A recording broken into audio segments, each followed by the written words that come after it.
আজকের বিষয় হচ্ছে ফুকুরো তোজি। ফুকুরো তোজি জাপানের একটি বিশেষ বই বাঁধাই পদ্ধতি। এর জনপ্রিয়তা সব থেকে বেশি ছিল এদো পিরিয়ডের সময়। জাপান বই বাঁধাই নিয়ে বিভিন্ন রকম এক্সপেরিমেন্ট করেছে।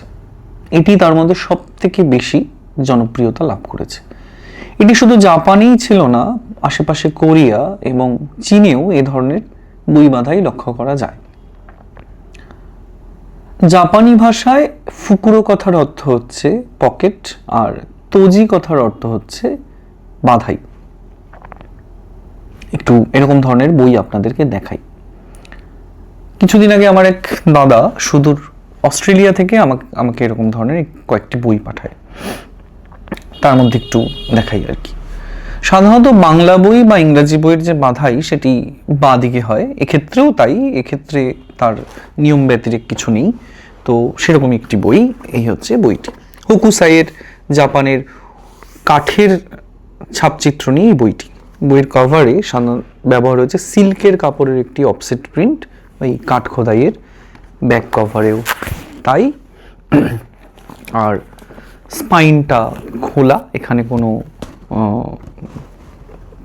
কোনো বোর্ড বা অন্য কিছু ধরনের খোলা কাগজটা রয়েছে।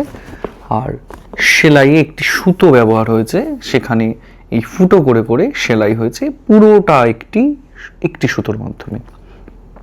কিন্তু এটাকে পকেট লিফ বাইন্ডিং কেন বলছি? যদিও এই ধরনের সেলাই বাইন্ডিংকে বলা হয় স্ট্যাব বাইন্ডিং। এই ধরনের বাইন্ডিং আমাদের এখানেও দেখতে পাওয়া যায়, জাপানে তো পাওয়া যায়, কিন্তু পকেট লিফ কেন? দেখেন, আমরা যখন বইটা খুলছি সাধারণত আমরা এই বইয়ের ছাপ দেখতে পাচ্ছি। এই বই ছাপা আছে, বইয়ের লেখা ছাপা আছে। বইটি একটু বড়, তাই ধরতে একটু অসুবিধা হচ্ছে এরকম। কিন্তু মজাটা এখানে নয়, মজাটা অন্য জায়গায়।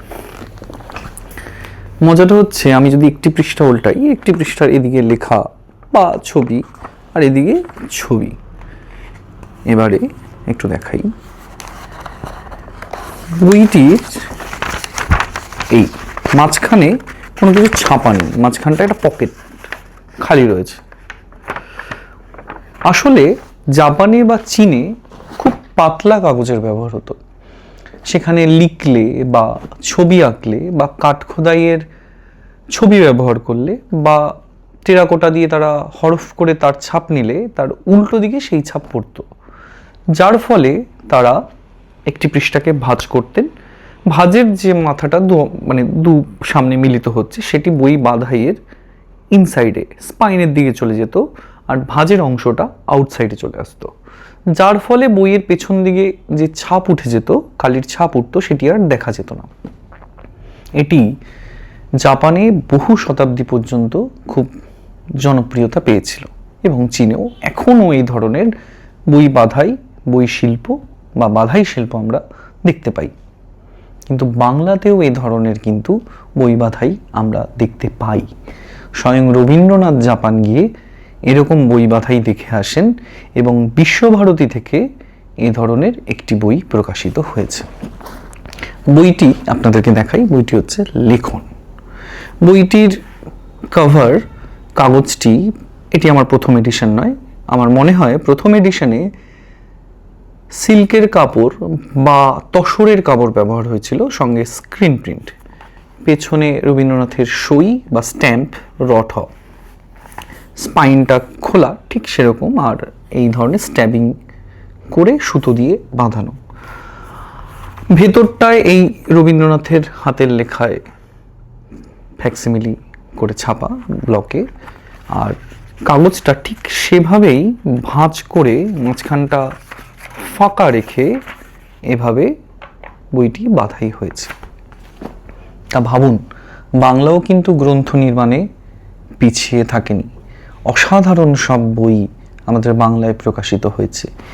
এই ধরনের আরও দু একটি উদাহরণ দেওয়া যায়, যেমন প্রসেনজিৎ দাশগুপ্ত এবং সৌমেন পাল সম্পাদিত উপেন্দ্রকিশোর রায়চৌধুরীর দার্জিলিং। এই বইটি অনেক কাল আগে প্রকাশিত হয়েছিল ঠিক এইভাবে বাঁধাই করে, কিন্তু কাগজটা পকেট লিফ ছিল না, ঠিক সিঙ্গেল শিটের ওপরে ছাপা। ঠিক আমি বহুদিন পরে একটি পুরনো বইয়ের দোকান থেকে এই লেখনেরই একটি বই পাই। সেই বইটি বই বাধাই শিল্পী নারায়ণ চক্রবর্তীর বাধাই করা একটি বই, যে বইটি হার্ড বাউন্ড একটি বাক্সের ভেতরে ভরা, কিন্তু বইটির যে কাগজ, ভেতরের পৃষ্ঠাগুলি ঠিক এই পকেট লিফ করে বাধাই করা। এই ধরনের বইও বাংলা বাজারে হয়েছে। আমরা আগামী দিনে আরও নতুন বইয়ের এরকম গল্প নিয়ে আসব।